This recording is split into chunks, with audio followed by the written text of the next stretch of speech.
ରାମଲୀଳା ନାଟ୍ୟ ସଂସଦର ସମସ୍ତ ସଭ୍ୟମାନଙ୍କ ଦ୍ୱାରା ଆଜି 79ତମ ସ୍ୱାଧୀନତା ଦିବସରେ ଆମ କମିଟି ଦ୍ୱାରା ଜାତୀୟ ପତାକା ଉତ୍ତୋଳନ ହୋଇଛି। ଆଜିର ଏହି ସ୍ୱାଧୀନତା ଦିବସରେ ସମସ୍ତଙ୍କୁ 79ତମ ସ୍ୱାଧୀନତା ଦିବସର ହାର୍ଦ୍ଦିକ ଶୁଭେଚ୍ଛା ଓ ଅଭିନନ୍ଦନ। ଆମେ ସମସ୍ତେ ଆଜି ସ୍ୱାଧୀନ ଦୀର୍ଘ 200 ବର୍ଷର ଇଂରାଜୀ ଶାସନରୁ ମୁକ୍ତ ହୋଇ ଆମେ 79ତମ ସ୍ୱାଧୀନତା ଦିବସ ପାଳନ କରୁଛୁ।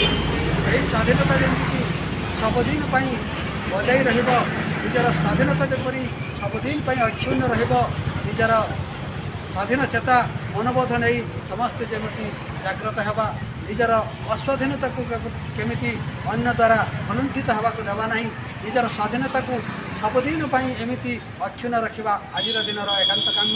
ଆଜି ପବିତ୍ର ଶ୍ରୀକୃଷ୍ଣ ଜନ୍ମାଷ୍ଟମୀ ଉପଲକ୍ଷେ ମଧ୍ୟ ସମସ୍ତଙ୍କୁ ଅଭିନନ୍ଦନ ଆଉ ଶୁଭେଚ୍ଛା ଆଉ ଆଶୀର୍ବାଦ।